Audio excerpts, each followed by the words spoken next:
All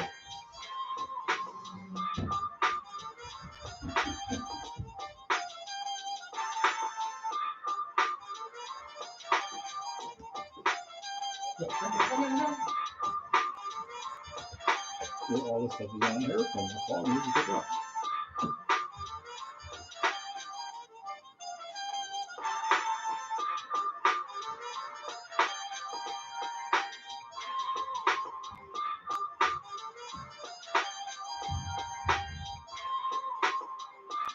Chill, Wayne, what's up, man?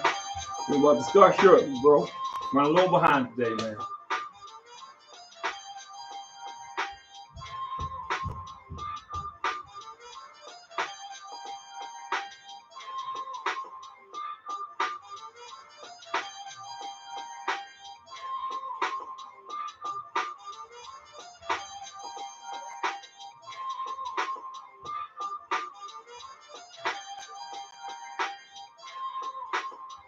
So you good, Wayne?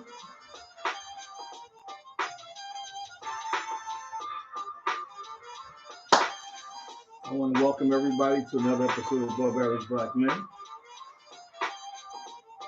Devin is setting his stuff up now, man. We're about to get into this thing very, very shortly. We're going to be talking about the power of relationships. So like I said, Devin is setting up our TikTok and our YouTube. No, I'm sorry, our TikTok, Instagram version, man. Everything else is rolling right now, man. So we got Facebook Live, we got YouTube Live, we got Palm Beach Live, we got it going on, man. But again, welcome to the episode of Above Average Black Men. And today's topic is going to be the power of relationships. So I know you guys out there, a few people text me already because we run a little behind. I told them they could join us through Facebook. No Zoom tonight, through Facebook. And as soon as Devin gets comfortable, we're going to jump into this thing, man. I just got from the gym. I'm a little sore. So here we go, man. So you got to do your thing, man. I say, welcome to an episode of Above Average Black Men, and you say? Devin Pender, I guess I'm doing Chris's part. We're here to inspire, empower, and uplift the community. And importantly here, like, follow, subscribe, share, and comment. Interact with us. We want to get this positive, podcast out there, and we need your help. Yeah, man. So this is going to be a good topic, man. It's going to a real good topic because I've been involved in a couple conversations about this. So the topic is the power of relationships. Either they can build you up or tear you down. That's what we're going to be talking about today, man. So what's your thoughts on that? Wayne, jump right in here early, man. You don't have to wait till we get going, man. What is your opinion on that?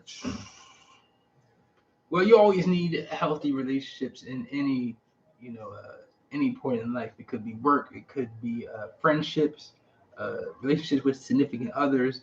All that stuff is important with how you move. It kind of helps shape you, your support system, various things like that. So I'm definitely excited for this topic. Relationships are important for sure. Yeah, because I think a lot of times we don't understand who we allow into our lives.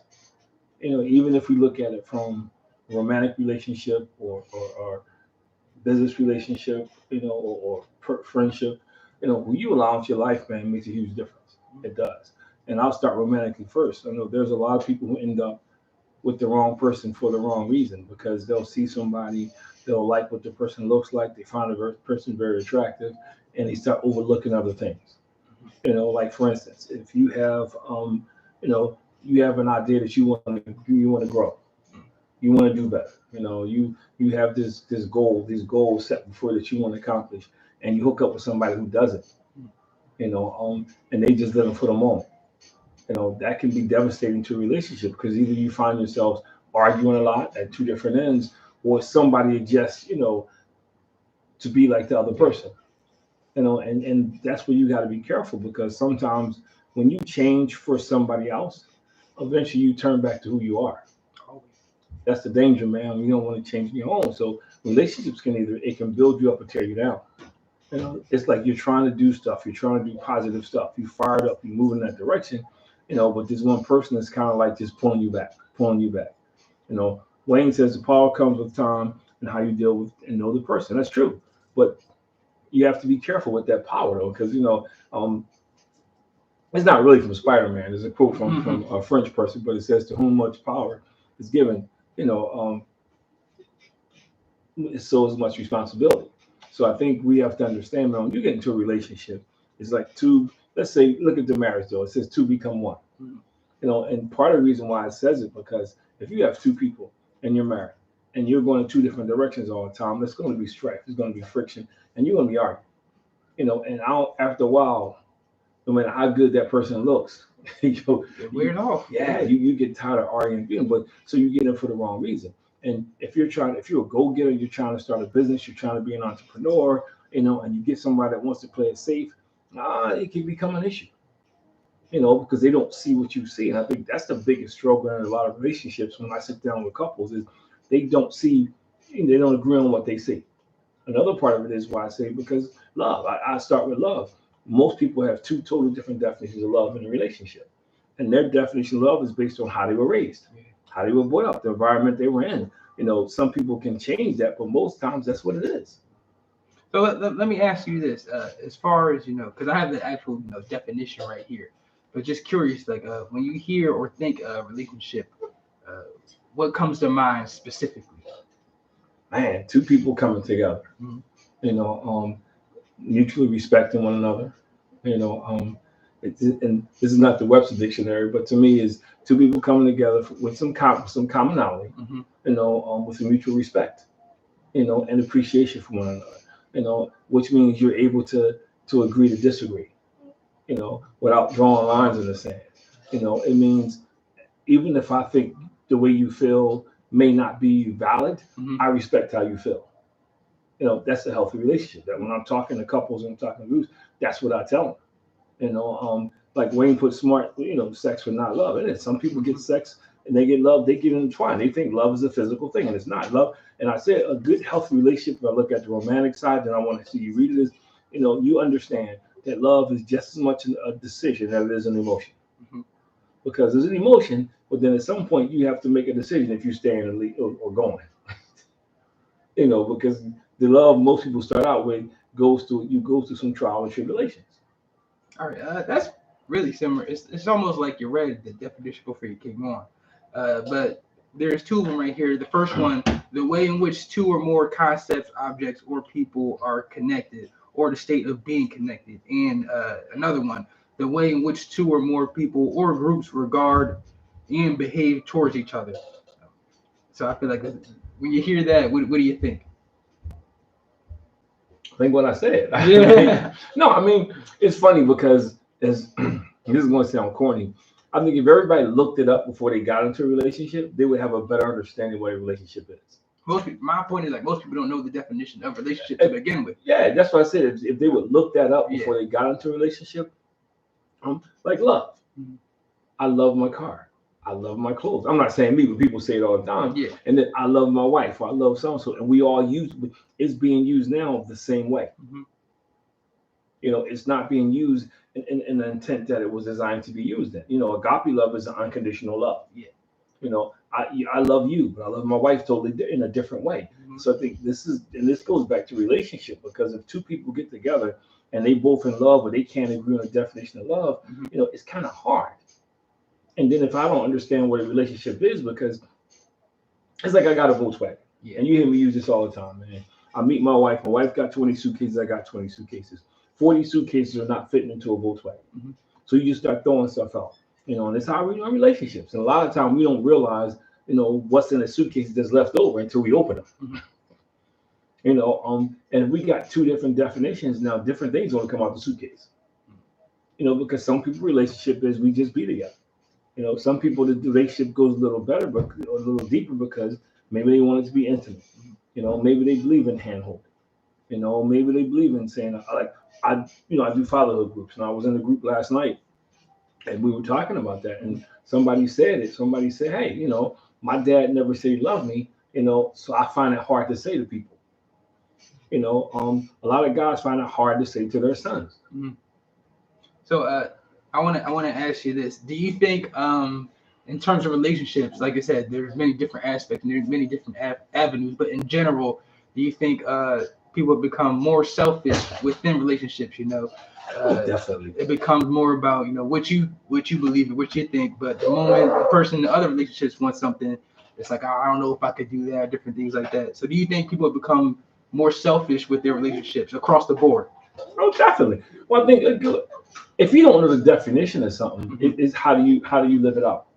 You know what I mean? How do you fulfill it? And I think selfishness is taking over, definitely. I think, and I'm glad you said it, because I think a key to a good relationship is, you have to be selfless and not selfish. And what I mean by that is you got to be willing to make some sacrifices. You got to be willing to make some changes. Yeah. You have to be willing to admit when you're wrong. And like I tell guys when I'm talking to guys, that sometimes when you're in your relationship, and things, you have to recognize when you should say something, if you should say something, and how you should say it. Those things factor, if you want to maintain the value of a relationship. Now, if my definition of a relationship is I can say whatever I want to say and you're supposed to forgive me, forget about it, that's how I'm going to operate. Now, my definition of a relationship is totally different, where we need to be, careful what we say to each other. You can apologize for everything, but you can't take stuff back. Those two, they're not going to make it, because somebody's going to constantly keep saying stuff because they think they have the right to say it, and somebody's going to keep getting hurt. And sooner or later, that it's just when you hit an impasse, man, and somebody's going to end up, like, yo, I'm out of here. All right. So, was there versus a good relationship versus a bad relationship? What do you think are some key foundations? Oh man, I think one, a mutual respect. And what I mean by if you can discover or have, we're still learning how to say things to one another. Yeah, if you can, if you can develop a mutual respect, I think that's key. Because if you can develop a mutual respect, both parties are kind of conscious about what they say, You know what I mean? If you have a mutual respect, both parties kind of, I care if I hurt this person. So, you don't walk around tiptoes, but you don't talk to like you talk to dude out in the street either. Or to your girlfriends. So I think mutual respect is so huge, man. It goes to what Wayne was talking about, because if you have a mutual respect, then there's boundaries that you have. There's certain things you don't say. I never call your mom out in her name. That's one. We had some basic rules when we first got together. Was one, we were never going to lay hands on each other. Two, we were never going to call each other out their names, and we will always, do our best to put each other first.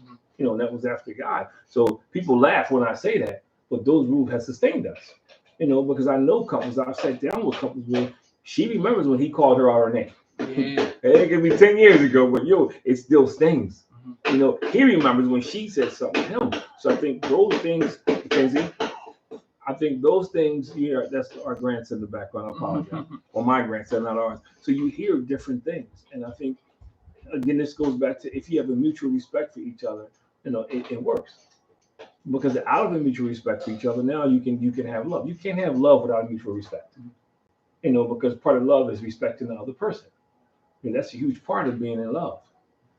And I think, after that, and you may want to change the orders, there has to be trust. And trust, not just in trust that, I'm not talking about just in trust and somebody's not going to cheat on you. It has to be trust in the fact that I know even if we disagree and you say something that hurt me, that is not on purpose. That you would not, I trust you enough to say that you would deliberately not say something or do something to hurt me. So I think those are key factors. I think the fourth thing is, and I do this with all the guys, when we first started this Community Men on Mondays, you got to have a common vision. I think most people don't take time to discuss a vision or write stuff down and have a vision statement. So you got two people who go in two different directions. And that's hard in a relationship. It's hard. If you got somebody that's saying, like, for instance, if you want to go back to school and the other person don't value education, well, they don't understand. All they know is you're not around. You ain't spending time with me. If you want to invest your money and save, and somebody figure, man, I've been broke my whole life, I just want to spend. That's not a good mix. Meaning like someone that likes to keep up with the trends. Yeah. So that's my point. So if you're in that kind of relationship is going to hold you back, because you spend a lot of time with this, trying to get this person to do this, and you're not doing what you're trying to get done. And I always say this: again, if somebody changes because of you and they don't really want to change, they revert back to who they are. It's like when I'm very careful who I surround myself with. Yeah. I'm very careful because I learned this growing up in the hood. I had goals, things I wanted to accomplish. People around me who did not see those goals would give me a tough time. You know, why are you doing this? Why are you doing that? We could be doing this. We could be going there. So now instead of me focusing on what I'm trying to get done, I'm trying to explain to people what I'm trying to do, or convince people to come along for the ride, and it just takes up a lot of energy. True, that's why people have different perspectives. Yep, but those different perspectives can sink you, Wayne. And again, I think a lot of times when I sit down, I'm counseling couples. That's their problem. Like I'll say, I give each person a piece of paper, write down your definition of love, and most of the time I get two different definitions. And it's funny, like, listen to your definition and your different foundations of what you think of a relationship. You kind of hit a lot of these on the nail. I'll go through them real quick. It says communication, commitment, equality, friendship, intimacy, trust, boundaries, honesty, respect, empathy, forgiveness, and support. I got a question for you a little bit. Personally, what do you think when you hear all of those? What's the most important? Because in my opinion, I would say communication might be the most important one out of all these, because you have to talk to someone to understand the boundaries, or to learn like what you find respectful or disrespectful, to learn different empathic styles and forgiveness and support. You have to be able to communicate first. Technical adjustment. Yeah. Saying that you have to be able to adequately communicate how you feel in order to reach a lot of these other foundations. So I personally would say communication. But when you hear a lot of these foundations, what do you think? Or I don't think there's no one that's more that's important. more important than the other. I think the order is going to be different depending upon the relationship. And what I mean by this, if you have a relationship where you're communicating, then support plays a role in that. You know what I mean? Communication is vital, and that is so important. But even if you break down communication, it's how you communicate. Yeah. Like I was talking to somebody today, and they said, hey, their husband and they're in a business together, and she was telling me about how they communicate. And a lot of times it's not clear, but when he communicates with other people, it's crystal clear. And your mom and I are the same way, because we're so used to talking to each other that we'll say something and maybe stop in mid sentence. I can't do that with everybody else because they're like, hey, and Sharif, we're not on Zoom tonight, bro, so you can use the chat box. We just on Facebook, YouTube, and Instagram and TikTok, and I'm running out of places to stay in Podbean. So I apologize for that confusion. But yeah, I think we communicate differently. Yeah. So I think support is important too. And what I mean by support is because support is if your mom and I may not agree on something that maybe she wants to do or maybe I want to do, but I support her because it's something, not some crazy stuff. Like when I wanted to become an entrepreneur, we come from two different backgrounds. Your mom comes from a background where they get jobs, they work forever, and that's cool. I come from an entrepreneur. My dad was a hustler. He had a steady job, but he was a hustler. So I kind of got the entrepreneur blood in me. Yeah. So when I first wanted to launch the first one, the cleaning company, she wanted to fail it at first because she just couldn't see the vision. So, but she supported me. Even when now Famcom, when I launched Famcom, it wasn't really feeling me, but now she supports me. Now the company's doing pretty well, but so that's what I meant by support. I may not agree with what you're doing. It's not hurting us. You may want to pursue a dream because it may not be my dream. So let me ask you this: when you hear the different foundations, what's your different approach for love life, or romantic relationships or intimate relationships versus ones with friends, or versus co-workers? To me, let's start with romantic relationships because I think those are the ones who a lot of times do the most damage. If I'm doing a workshop or if I'm talking to a group of ladies or a group of men, what I think the most important thing is you got to figure out if you got to talk to that person about where they're headed. Mhm. I think it's almost like when you're in an interview and somebody asks you what's your 5-year plan. I think it's so important to see, what this person, what their dreams are, what their hopes are, what they're trying to accomplish in life. Because for me, I didn't do it. It was on the job training. Mm. Because now you got two people coming together, and you're still trying to figure stuff out. You're still trying to do this thing called life. You're trying to do this thing called marriage. Now you're trying to do this thing called parenthood. It gets to be a lot. So I tell people, get to know the person you want to marry, man. Talk, and don't be afraid to talk about dreams. Don't be afraid to talk about where you see yourself in 5 years. Don't be afraid to talk about, man, if you could do one thing, that you really wanted to do, you're like, what would it be? You gotta ask those questions. Because if somebody is I can go get this, and somebody's like I can't go get it, it becomes a constant struggle. So I think you talk about that. I think the other thing, you gotta look at families, man. You have to see where they came from and where your family is, because most people are we're a product of our environment. And when you put those two things together, if you come from two different environments, it can be a little interesting, man. For instance, my family, we were all about Christmas holidays. That's what we did. Yeah. It was a big deal for us. You know, well, when I first met your mom, it wasn't such a big deal. It just wasn't the same. So, do you think the dynamic, not more in like the relationship or like the intimacy standpoint, but do you think the dynamic between uh, friendships or coworkers has changed in any way over the years? Yeah, say that again. I said, do you think the dynamic between like either different friendships or coworkers, do you think that dynamic has changed over the years? Oh yeah, definitely, man. I mean, I go back since I've been in the workplace. Yeah, because sometimes I think about it like, you and Mr. Yeah. Wayne, or you and Mr. Tommy, y'all go way back. You know what I mean? It seems like certain relationships aren't like that anymore, especially with friendships.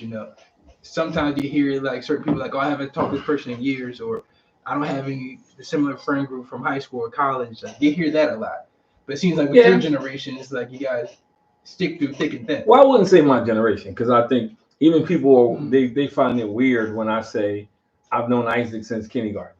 I was in first grade, or I've known Tommy since first grade. Or Wayne, I go back to high school. So what's that, 77, 78, 79? And there's a group of us who meet from Dallas from that time frame. But I think it was different then too, though. I think back then, even if you disagreed, it wasn't the end of the world. It wasn't life threatening. I think for us, and Wayne can put his answer in the chat box, I never had a bunch of friends. I didn't call people friends, just because I knew them. It was a small group of people who would have that label friend. Wayne and I were talking about the other day, that's last week. I didn't call everybody friend just because I know you, or we go to the same school. We're not really friends. You know of me because you see me around, or you may know my name. So I think that's part of it. The people who I talk to now, I had some kind of relationship with.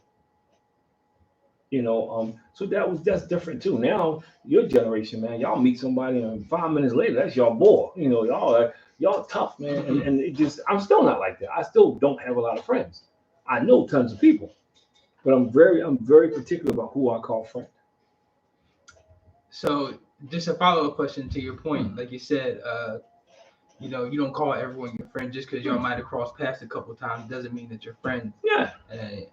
What makes you think, or why do you think the reason is like nowadays, like people do that, like you said, because there's been people that I don't even remember their name or never even knew their name, but I'll dap them up. I'll be like, "What's up?" And different things like that.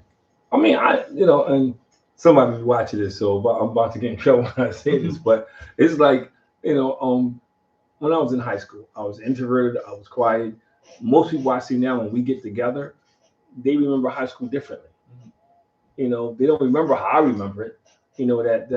That some people who didn't even speak to me. Or I think if you took a poll of people of high school about me, nobody would expect me to be doing what I'm doing now.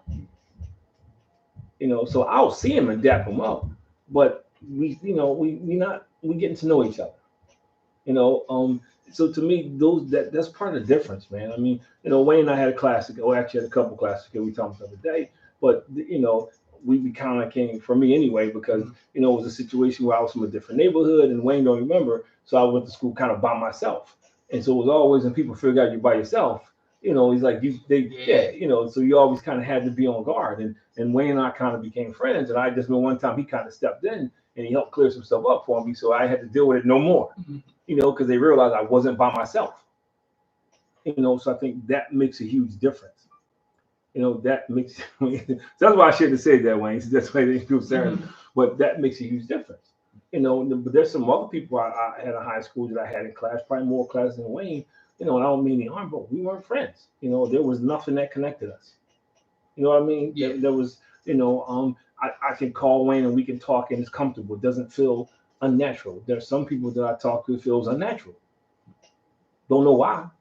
I think it goes back to how relationships can tear you, can build you up or tear you down, because sometimes we force those relationships. We force those relationships, and those are the relationships that'll do us harm, man. And that romantically, even at work, I have people who work for me, and when I hire people, I tell them this all the time: you will determine the kind of relationship this is going to be. We have a relationship where we laughing and joking, and unless you do something wrong, no, I'm gonna turn my head around and I got to be the boss, and then there's someone I know I got to keep it strictly business. We can't laugh, we can't joke. I know that's how it has to be. I don't have a problem either way. And even in that mix, I wouldn't call them friends, because we just know each other at work. There's one or two people I would say, yeah, you become a friend because I've known you for a while. You know about my family, about, some different things, and we have those kind of conversations. But I just think it's important, man, that we distinguish between what a friend is and what an associate is. Even in our people who we associate ourselves with, everybody you associate with is not your friend. And it's funny because a lot of times something will happen and they will remind you that they're not your friends. Was that something that that you got from your father or my grandfather? Is that something that the foundations of relationships in certain aspects and how to deal with them? Is that something that you learned growing up, and do you think that's something that is still present today? Well, I think yes and no. I was never one who was hung around a bunch of people. That was never my forte. That was never my thing. One, because when I was growing up, I was always a little different. I grew up on Montgomery Avenue, and I had the two-family home. My parents were real strict. We ate dinner every night. We did all the crazy stuff that people just don't do. We have rules and regulations. I had to be in the house by a certain time. A lot of my friends didn't have that. And they thought I was weird. They thought I was corny. I had to dress a certain way to go to school. I couldn't go to school looking the old kind of way. I had to carry books to school and back home from school because my mom was a teacher. So I was always a little different. My father always told me, if you're in a classroom and there's 30 kids, if something go wrong, I better only see 29 acting up. You better always act like you got some sense, because he was like, hey, guess what? You represent this last name. So I was always different. I was always, and through sports, it was funny because people who knew me through sports saw one side of me, and then when they saw me in school, it was a whole different side. I just kind of kept to myself, so I've always been like this. Now when my dad comes in, because sometimes I felt funny about that, and he will reassure me that it's okay. It's okay to be different. It's okay to be, to not try to fit in. It's okay to be all these different things. So that's when my dad came in. And my grandma was, God bless her soul, she was alive. She was on me all the time about that, man. But hey, don't be trying to fit in. Don't worry about it. They don't like you. All kinds. She was just on me all the time about that, man. Yeah, and I feel like that's one thing that you and mom really installed in me, especially. I was a bigger kid back in the day, so like Yeah. I had friends, but I wasn't the most popular person. But I feel like it's one thing that you guys installed in me was like one, not everyone is your friend, and two, just the self-confidence and different things like that. And I really appreciate that, by the way. But, I mean, and since Wayne on here, I'll use Wayne as an example. That was teasing the other day. I don't think I saw Wayne smile 5 times in high school. But he wasn't a mean dude. You know what I mean? He just was always about business. I saw him laugh occasionally, but he was always about business. We kind of, we weren't hanging out. But from my side, I think we had a mutual respect for each other. Mm-hmm. So it was easy when I saw him again at the 30-year reunion. And, I could talk to him. It wasn't like I'm talking to somebody who never talked to me. And there's a lot of people at the reunion who act like they remember things differently, man. And, we were great friends, and we really weren't. And I'm okay with that. But I think that's the problem now, because now people just, I'm a friend. You see somebody from high school, and you weren't tight in high school, but now you're trying to be tight now, and you try to force it. Yeah.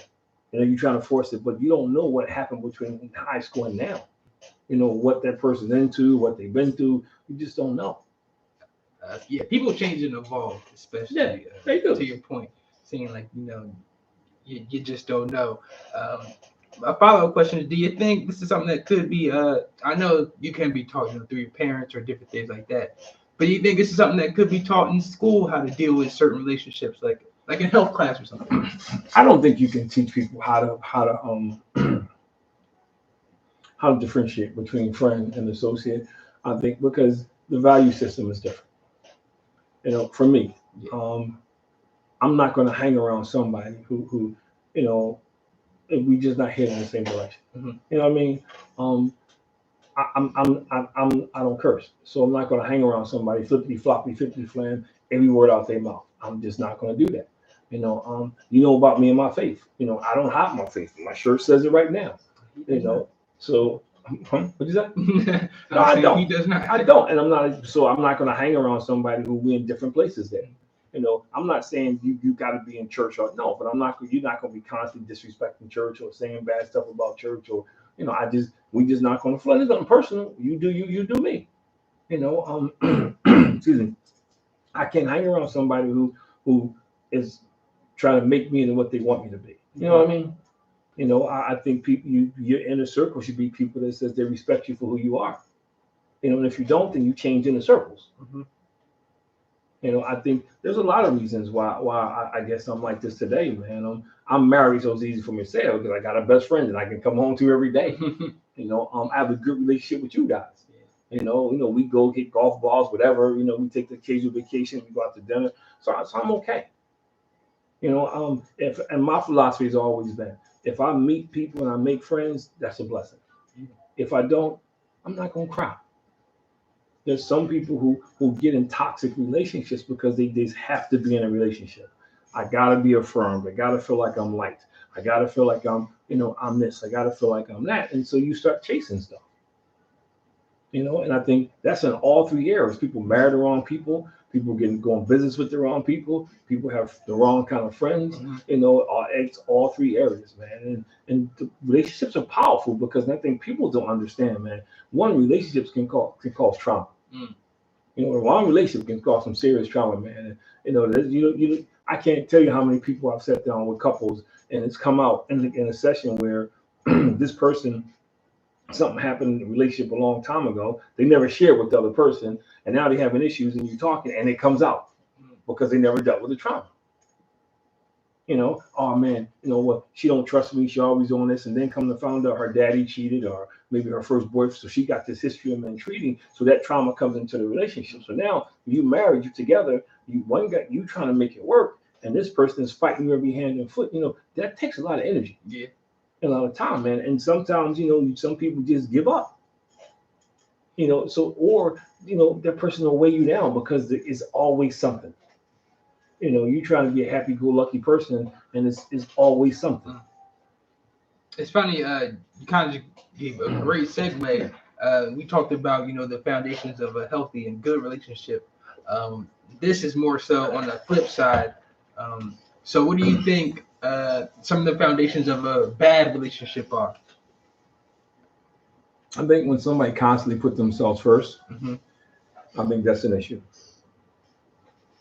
I think that's a real issue when somebody constantly puts themselves first. Because if you're in a healthy relationship, the other person has to go first sometimes. It can't always be about you. I think another sign of an unhealthy relationship is when you have somebody that says they're dominating. Every time you start a conversation off, it could be about anything, but it end up about them. You go to them and say, oh man, I had a tough day, and man, I'm just glad to be home. And yeah, well, my day was tough too. And that's not healthy. Because it's not that sometimes you want to be heard. It's not that you expect somebody to solve your problems. Yeah. I think another sign of definitely this is a sign of it. People don't keep their hands to themselves. So physical, people altercation, is always threatening somebody. Man, I'll punch you in the face, or I hit you this, or I do that. Somebody's always threatening to leave. That's one of the most common ones. Every time somebody doesn't do what you want them to do, I'm leaving. And that's a form of manipulation. And any form of manipulation is not healthy for a relationship, man. No respect for your other person. And believe it or not, people get married and be in relationships and they love them, but they don't respect them. And that's a problem. And that happens with a lot of men. I deal with a lot of men, and I hear that a lot. That I'm in this relationship, and my wife just does not respect me. She says whatever. There's a lot of that going around, man. Yeah, it's funny. Again, you did hit a lot of them on the nose. A lot of the foundations of a bad relationship, communication's up there. Yeah, lack of communication. Behavior, manipulation, ignoring your needs, withholding love or physical affection, betrayal, jealousy, criticism, isolation. You have trouble compromising. That was something you said a minute ago. Boundary issues, lack of trust, disrespect, lost relationships, or your outside relationships are suffering specifically from this other relationship. It's funny not funny, but it's kind of interesting that physical altercation wasn't in this, but that's also something that you touched on as well too. That's a real sign, man. Yeah. But I think a lot of people don't talk about it because the assumption is, and I don't want to spend a lot of time with that, it's always the male abusing the female, but there's some instances I've had guys who it was the opposite. And it wasn't because they weren't physically capable of defending themselves. They just didn't believe in women, let alone their white spouses. So it kind of goes both ways, man. But again, this goes back to what I said. If you got two people with two different definitions of love, two different definitions of what a healthy relationship looks like, how does that work? It doesn't one, but the most glaring one on here to me is between the manipulation and the isolation. Yeah, man, that's a big one. I feel like a lot of people in any form of relationship, manipulation is like a big term that pops up. Because like you said earlier, a lot of people really just naturally want their own way. There's a lot of selfishness involved in that. Getting your own way is you can. I understand wanting your own way because we're not taught at birth to compromise. That's not something that we're taught to do. But there's a difference from wanting to have your own way than doing whatever it takes to have your own way. At the expense of your partner. That's different. I'm gonna make my partner feel bad because I know they really love me. So if I say I'm gonna leave, I threaten to leave, they're gonna do what I say. Or if I'm withhold intimacy, that's gonna make a statement. That's wrong. I'm gonna ignore him and start, or I'm gonna make him jealous by talking to someone else or doing something different, or I'm gonna dress a certain way because I'm gonna make him jealous. That's manipulation. Yeah. And that's different. It's natural for us to want our own way. Me, I'm super competitive. I was talking to somebody, when he was in Cleveland, we was having a conversation, and then I had this conversation last week. They were talking about how to lose gracefully. And I said, I don't know what that means. I'm not throwing a tantrum, but to me, somebody said, well, it's okay to be number two. I said, number two just means you're the first person to lose. That's what it means. And this is my point. You got two highly competitive people, but we got different views of them. And it's like that in relationships, man. You got people in a relationship and those are things because we never talk about it before we get married. And this is where relationships destroy people. Some people say, I'm never getting married again. Wayne said his first marriage. So you know what? I applaud him because there's some people who say, I'm never getting married again. There's some people that say, I'm going to hurt you before you hurt me because inevitably this is going to happen anyway. So I'm going to strike first. Or I'm going to break up with you before you break up with me because I know this is coming. Because trauma past. So, relationships can jack you up, man. And I think a lot of people, they get messed up, man. So a follow-up is, how do you solve, heal, or fix, or rebuild, relationships that may have not been the greatest, but you see some upside, or not upside, you generally like the person, and you want to and you both come together, you want to rebuild the relationship. What are some foundations of that, or what does that look like to you? Well, I think first of all, I think this is Chris. You overslept. First of all, I think it takes two people. Yeah. I always tell people I'm not advocating for divorce, so please don't misinterpret what I'm saying. Mm-hmm. But it takes two people to be in a relationship. It does, and I don't care how good you are, I don't care how much you pray, I don't care how much you fast, I don't care how much. It takes two people to be in a relationship. You cannot be in. That's like saying you can go outside and play catch with yourself, throw the ball, and it doesn't work like that. It's just not the same. So it does. It takes two people. That's why a team is more than one person. Yeah. So I think that's the first thing. There has to be a commitment to fixing or taking care of whatever the issue is. There has to be a mutual commitment first. That has to be the first thing we decide that, you know what, we're going to do our best. Both of us are going to give 150% to make this work. Don't mean we start off with compromising. We have to agree first that we're going to be all in. Because if one person is all in, the other person is not, it's never going to work. Because you're back to that thing again. And then real quick, that question is also open for the chat as well, too. Some foundations of fixing or building a relationship. Yeah. I just want to see it. No, it's cool. And I think the second thing is you got to be willing to change, man. Mm-hmm. And he's right. You got to know yourself before going on. That's an excellent point. You got to be willing to change. I think a lot of us get set in our ways, and I hear, well, I've been this way my whole life, or this is the one that cracks me up. God made me this way. No, he didn't. You didn't come out the womb like that. You accumulated these behaviors over a period of time. He didn't make you like that. You made choices to become that person. So I think those are the things you got to be willing to change, man. You can't, like I know people who said I'm not changing. My father was like this or so and so. I'm not changing. And you know what? Well, that's why you're gonna be by yourself. Because one, if you don't change, you attract somebody just like you. So now y'all making each other miserable. Well, nobody wants to be around you. I think the third thing is you got to have a common goal, and that's why I suggest couples write a vision statement. Write something that you can agree on a vision statement. A lot of guys in the group hang it up, and somebody said it to me today, like, we still go back and look at the vision statement because and it can change, but it keeps you on track. And if you have a common goal, something to work for, that's a good foundation. But if you don't agree on anything, that's hard. And he just put respect up there, big old respect. Yeah. But I think you've got to have a common goal, man. And I think the fourth thing is you kind of got to understand, man, that nobody's perfect. Nobody's perfect, man, including yourself. And there is no perfect person. My dad used to say, shoot for perfection, because when you miss perfection, and you will miss it, you'll land on excellence. But if you shoot for excellence and you missed it, you become mediocre. And I never forgot that. So, and it's the same thing in relationship. You want it to be perfect, but realistically, it's not going to be perfect. But if both people are working to make it perfect, it's going to be a lot better than both people just say, we just want to do just enough. So I think those things are so important. Yeah. Again, you did hit a couple of these on the head. Again, when I Googled it, it said to rebuild your relationship, accept responsibility. That's a tough one. Apologize, practice forgiveness. That's also a tough one. I'm talking for me personally, by the way. Communicate. They say couples therapy, rebuild intimacy, rebuilding trust, affirming commitment, change your past habits, focus on healing yourself, focus on the future. That's like your vision board, like you were saying. Let go of expectations. I feel like that's a tough one. Well, see, I didn't say vision board. I think you can get a piece of paper and you can write down, like, what's our vision?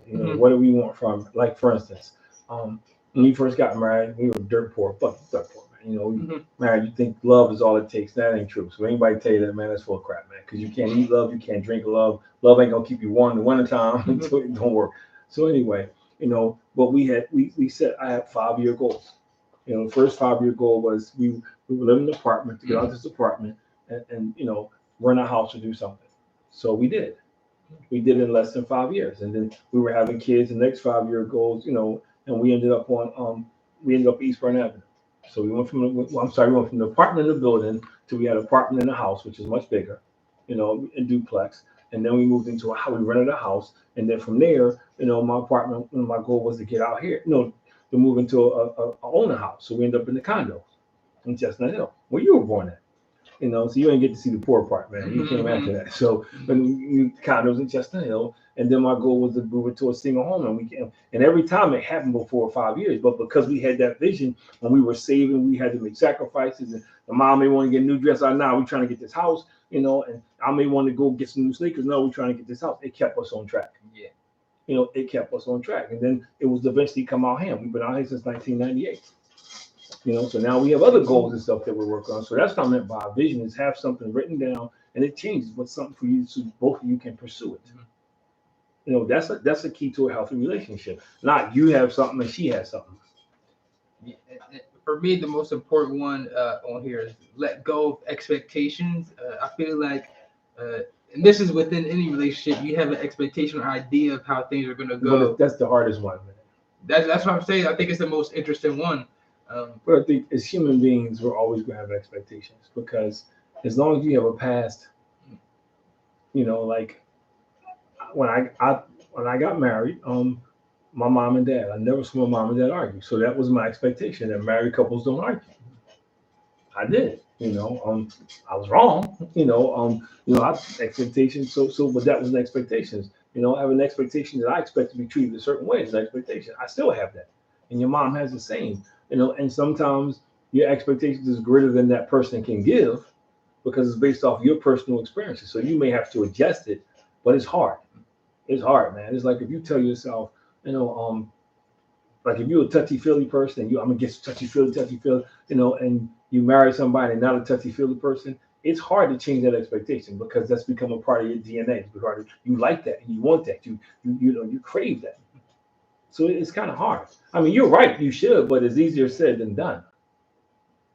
Yeah, I was talking more so personally, but yeah, it is. It is. I mean, but in everything, it's like a job. When you get a job, man, you get the job. You think differently in your head when how the job's gonna go. But when you get a job and you think it's a great job, oh man, your first year, but you have these grand expectations. Yeah, they're gonna treat me differently than the last job, man. And then you really, it's a job. You can still enjoy it, but at the end of the day, it's a job. And at some point in time, they're gonna remind you it's a job. Also, another aspect, sometimes you just do have to let go. Yeah, you do. Sometimes, especially if you feel like the relationship not going anywhere, it's more damaging to your health. Honestly, sometimes it is better to just let go for your own personal mental health, and learn not every relationship can be saved. Man, you got no one to hold them, no one to fold them. That's what Kenny Rogers said. I mean, every relationship can be saved. And I agree with you 250%. But a lot of relationships that can't be saved shouldn't have been relationships to begin with, because people didn't do their homework, or somebody thought they could change somebody else. I'm going to marry you. And like I find myself saying this to young ladies all the time. They think because they meet you and they're intimate with you, that now they're going to change you. Nah, man, it don't work like that. But for some reason they think, oh, he gonna love me, he gonna automatically he's gonna turn into this knight in shining armor. It don't work like that. And I think so that's part of the problem. So I think, and like Wayne said, it's hard. And that's another part. We're in a generation now where folks don't want to fight for it anymore. They don't want to fight for relationships. You know what I mean? It's just easy to quit and go and go find somebody else. And daily social media, get on, but I knew that was coming in. I knew that was. We almost went a whole show without talking about social media. But we almost went a whole show. But yeah, that's what it did. You have these social media apps, you have dating apps where it's real easy. It seems like to be like, all right, I'm not getting what I want here. Let me go over here and get something. Well, see, for me, it's not, because it's like I love your mom to death, and she'll say the same thing about me. But we're different. We're not the same people when we first met. We're far cry. And the person when we first met that first day, we've never been those two people since that day. When you first meet somebody, it's like everybody's on their best behavior. You ain't gonna break wind, you ain't gonna belch. You on your best behavior. You just not. You cut your pizza with a fork. You just very careful about everything you do. So very seldom do I see two people from that first date. That's who made me think. Nah, and the longer you're together, you change because you grow. you both doing different things, so you take in different, different experiences, different. You do have your experience together, but because I go off to work, I do this. Because she goes off there, she goes there. We all have these different things. I don't know why we ain't say those values. I don't know if that's us, bro, because I still see the mic moving. But anyway, we getting close to shutting down anyway. But I think it's important that we do understand that, hey, you know what? It's tough. Yeah, yeah. Like you said, it is real tough. Moving through life and learning how to deal with these relationships. In my opinion, it sounds like we had to do a better job during the vetting process. People jump into these relationships or friendships way too quickly. You really got to take the time to get to know somebody. Like I said, the vetting process has to improve, increase. I know some people won't like to hear that, but that's just the truth, in my opinion, personally. No, I agree with you 100%. I got sound there. I agree with you 100%, but I think it all comes back to we got to do a better job of choosing people. We got to do a better job of just going by what somebody looks like. Yeah. Or because what we think somebody is, and we got to stop letting our emotions choose for us. We do, because as my grandma would always say, because I come from a family of people, what they're saying, she would say there's a lot of monsters that live in mansions. There's some nice people, but who they really are, man, it's terrible. It's like you see some people. I'm gonna get in trouble for saying this. Probably never see this. The Fox. You see her a couple times on TV and everything. Actors like, yo, and then you hear her mouth. It's like, yo, she's straight hood. It's like, yo, and then it just takes away from it all, man. Well, and because that's important to me. Yeah. I don't need to be around somebody that's out cussing me.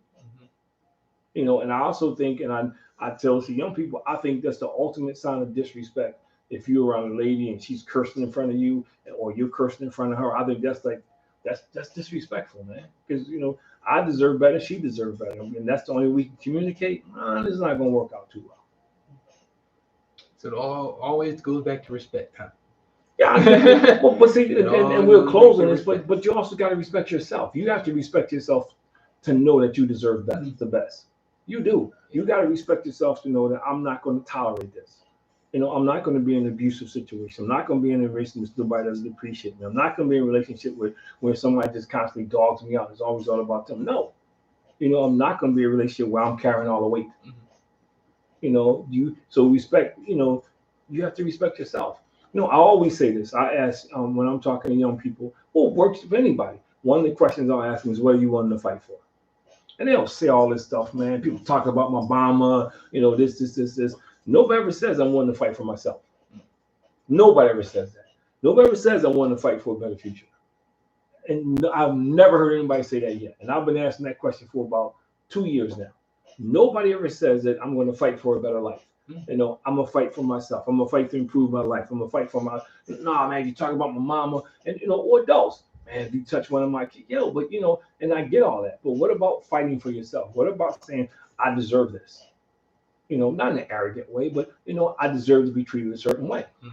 Have enough respect for yourself, because that's another reason why, and that's a whole nother show, why we choose the wrong people, because we don't have enough respect for ourselves. We don't, man. We don't, and most of us don't see the value we have in ourselves. We don't. And I always told you, you walk around like you own a joint. And my dad used to say this to me, and it's funny because I used to laugh, and he said it because I remember when I go to college and I show up and I walk into the gym and everybody got a leather jacket on. I'm in there, people scoring, like, wow, I'm in here, got to compete with these dudes. I remember calling my dad on the phone, and he said, let me explain something to you. He says, when you walk into a room, he says, people are always going to look at you. He said, there's two things that can happen. You can walk into the room and you can wonder why you're there and wonder if you belong. And he said, you're never going to fulfill your potential. Or you can walk in the room and wonder if they belong in there with you. And there's a difference. Do they belong in the same room with you? And I never lost that attitude. And that's when I really began to come out my shell. When I was in high school, I was quiet. When I played sports, I was always loud. When I got off the field, I was quiet, I was kind of withdrawn. But once he told me that, it changed my life. Because now when I walk in the room, yo, they belong here with me. You know, Wayne to laugh now, because the same thing when I go out with the class of 79 now, man, in high school is a little different. Now, I know I belong. I know that most people have not done what I've done. You know, and I'm okay with that. I like that. That is literally the perfect way to wrap this up. It sure is. Yeah. Another great episode of Above Average Black Men. Yeah, I really did like. I like the topic. Like I said, that'd be a good topic for next show. Honestly, you know, why people choose to not value themselves. Well, we can do it for next week. Yeah. I mean, man, there's so many reasons I can tell you about that. That's what I'm saying. That'll be our next week topic, man. But hey, happy Easter. Easter's coming up Sunday. Easter. Happy Resurrection Day. For those of you, I want to let you know that Easter is not really about the rabbit. You know, that's not the lamb. And Easter eggs. I just want to put that out there because lambs don't lay eggs. But anyway, whatever you do, stay safe. Whatever you do, stay safe, man. Whatever you do, believe in yourself, man. And whatever you do, hey, man, always stay above average. Remember, guys, we're here to empower, inspire, uplift the community. And remember, like, follow, subscribe, share, comment. We're on all platforms: Podbean, Instagram, Facebook, YouTube, iHeartRadio, wherever you want to listen to a podcast, review a podcast. That's where we at. And we need your help to grow. So if you want some more positive, we got to get Wayne to call in, or we get him on Zoom, man. Yeah. So we can get him involved in the conversation. Of course. Shout out, Mr. Wayne. I will see you guys next week. See you later.